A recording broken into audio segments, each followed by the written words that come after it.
नमस्कार। जलसोध न्यूज़ में आपका स्वागत है। मैं प्रदीप तिवारी। तो अमेरिका में सुबह-सुबह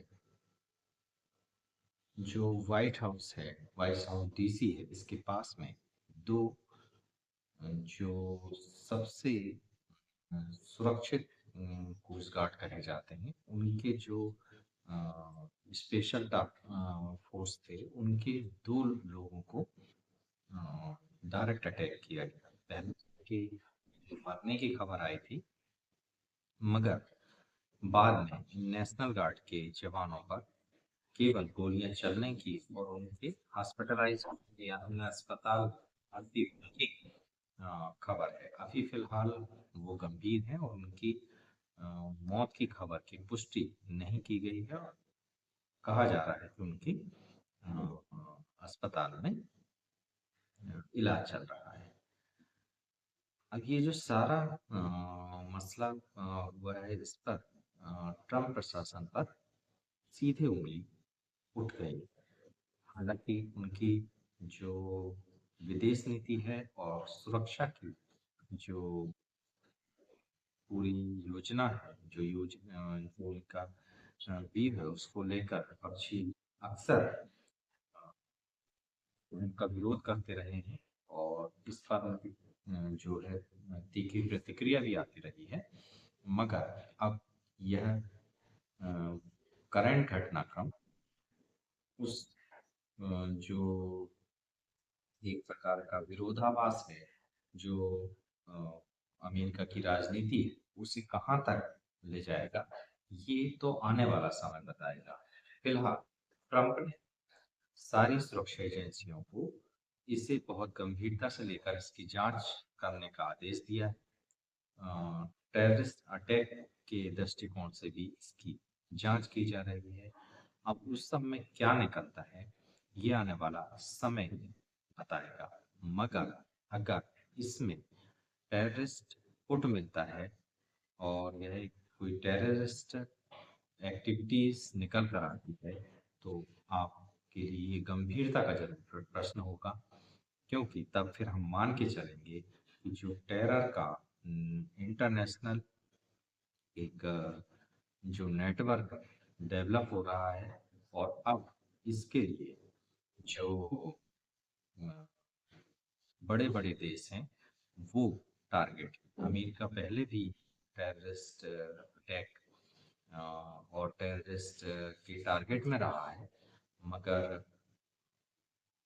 पूरे विश्व में सारे देश मिलकर इस टेररिस्ट और टेरर अटैक पर एक मत नहीं हो पा रहे।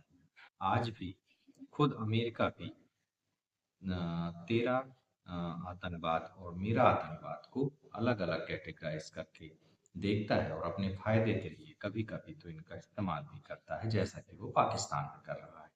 बहरहाल फिलहाल हम इस घटना में अमेरिका के उन 2 लोगों के साथ में हैं, जो इनके साथ ये विवाद से घटना हुई, और जो इस तरीके की किसी भी घटना का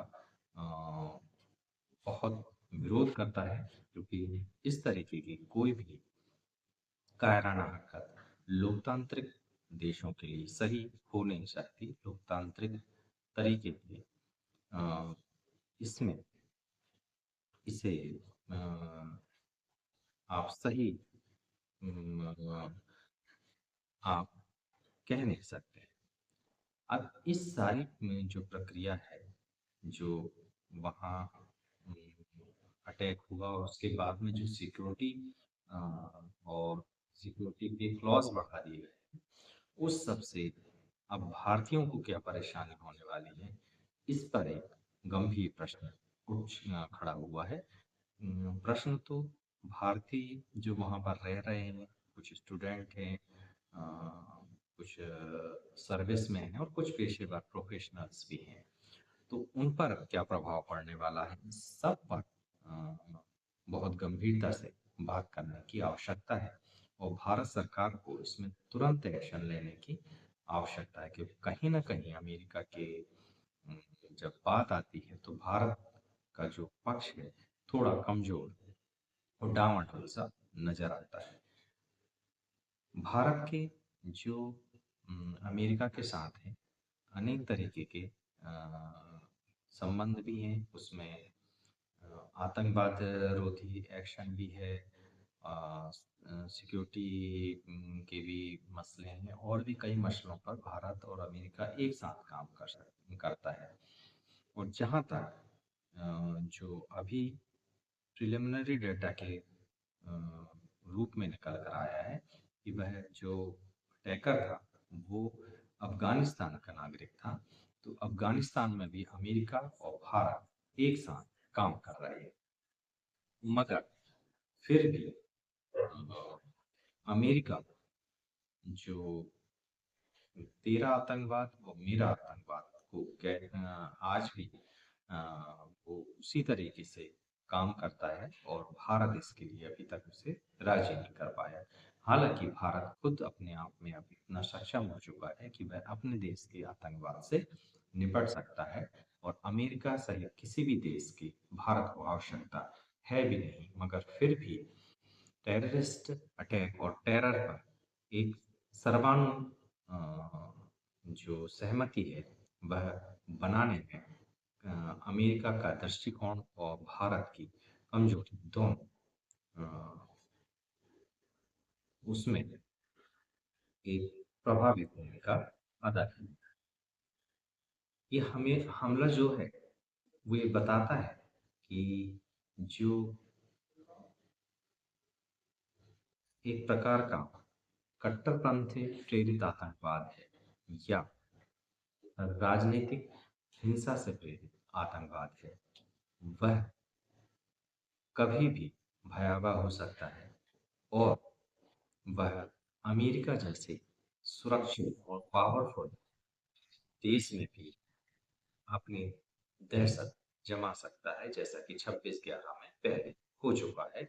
और यह वर्तमान अटैक, ये वर्तमान जो अटैक है वह इसलिए भी गंभीर अ, है क्योंकि यह वाशिंगटन व्हाइट हाउस डीसी जिसे कहते हैं वहां पर हुआ है, जो कि अमेरिका की सबसे सुरक्षित क्षेत्र माना जाता है। यहाँ पर नेशनल गार्ड जो कि अमेरिका टॉप का जो सिक्योरिटी एजेंसी है वह है, उसे माना जाता है, वह यहाँ डिप्लॉय है, वह इसकी सुरक्षा में तैनात रहता है। वहां पर अटैक होना और सुरक्षा में चूक होना एक गंभीर प्रश्न है, और सारे विश्व के देशों के लिए एक अलर्ट भी है कि आतंकवाद कहीं भी पहुंच सकता है, और इंटरनेशनल टेरर नेटवर्क एक्टिव हो चुका है, जिससे पूरे विश्व के देशों को सतर्क रहने की आवश्यकता है। अब इस सब पर राजनीति तेज होने वाली है। अमेरिका में भी ट्रंप विपक्षियों के टारगेट में आने वाले हैं, और भारत में भी जो सत्ता पक्ष है नरेंद्र मोदी है वो विपक्ष के टारगेट में आने वाले हैं, क्योंकि अब वहां अमेरिका सुरक्षा के उपाय कम किए सॉरी बढ़ाए जाएंगे, जिसकी वजह से जो हमारे देश के छात्र हैं, जो सर्विस में वहां जाना चाहते हैं, जो प्रोफेशनल काम जाना चाहते हैं, उनको वीजा इतनी आसानी से मिलेगा नहीं। H1B वीजा हो, छात्र वीजा हो, या रिसर्च स्कॉलर का जो वीजा है वो ये कोई भी वीजा इतनी आसानी से मिल नहीं पाएंगे। भारत अमेरिका सहयोग की पक्ष पर भी असर पड़ने वाला है। जो अमेरिका के साथ व्यापक इंटेलिजेंस जो शेयरिंग करता है, ऐसे मामलों में भारत संदिग्ध नेटवर्क, साइबर ट्रेसिंग और सीमा पार कट्टरपंथ की पैटर्न पर सहयोग जो करता है, हो सकता है इसमें बढ़ोतरी हो जाए, क्योंकि अब अमेरिका को भी शायद कहीं ना कहीं रियलाइज होगा कि जो आतंकवाद है वो किसी रूप में भी उस तक भी पहुंच सकता है और उसे नुकसान कर सकता है। हालांकि वो पहले भी उसके साथ हुआ था और इससे बड़ा आतंकवादी हमला हुआ था, तब भी वह नहीं जागा था। तेरा आतंकवाद और मेरा आतंकवाद की classification, your terrorism and our terrorism पर वो क्लासिफाइड अभी भी करके चलता है।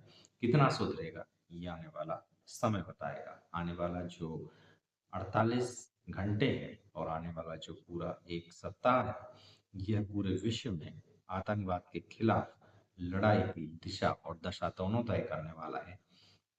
अगर इसमें अमेरिका ने पॉजिटिव इनिशिएटिव लिया, पॉजिटिव तरीके से इस पर काम किया, करना चाहा, तो निश्चित रूप से पूरे देश एकजुट होकर आतंकवाद के खिलाफ काम करते नजर आएंगे।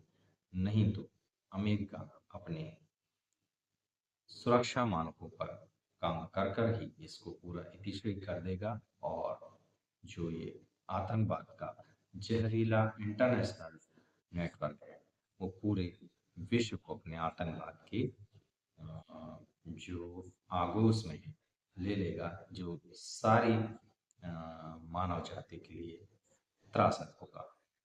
आप इस मुद्दे पर क्या सोचते हैं? क्या आप जनशोध की भावनाओं से इत्तेफाक रखते हैं या आप कुछ अलग सोचते हैं? आप जो भी सोचते हैं हमें बताइए तो हमें खुशी होगी। और आप अगला अंक जनशोध का किस मुद्दे पर चाहते हैं, अगर आप हमें बताएंगे तो हम उस पर बनाने का प्रयास जरूर करेंगे। बेखौफ पत्रकारिता बुलंद आवाज को चुनना चाहते हैं तो लाइक और सब्सक्राइब करना ना भूलिए। देखते रहिए जनशोध। नमस्कार।